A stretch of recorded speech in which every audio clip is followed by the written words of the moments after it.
ಬಿಳೆ ದಾಸವಾಳ. ಯಾವ ಹೂ ಇದೆ? ಬಿಳೆ ದಾಸವಾಳ. ಇವ್ಯಾವ ಹೂ ಇವ? ಇದ್ಯಾವ ಹೂವ? ಯಾವ ಹೂವು? ಇದ್ಯಾವುದು?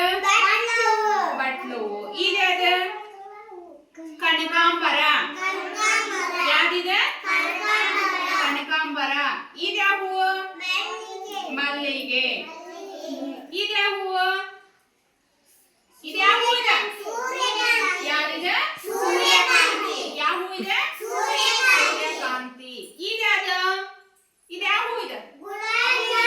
ಯಾವ ಹೂ ಇದೆ? ಏನಿಗೆಲ್ಲ ಇವೆಲ್ಲ ಏನಿವ? ಹೂಗಳು. ಇವ್ ಎದಕ್ ಬೇಕು ನಮ್ಗ? ಮತ್ತೆ ಎದಕ್ ಬೇಕು? ಬೇಕು. ಜೋರ ಕ್ಲಾಪ್ಸ್ ಹಾಕ್ಬೇಕು.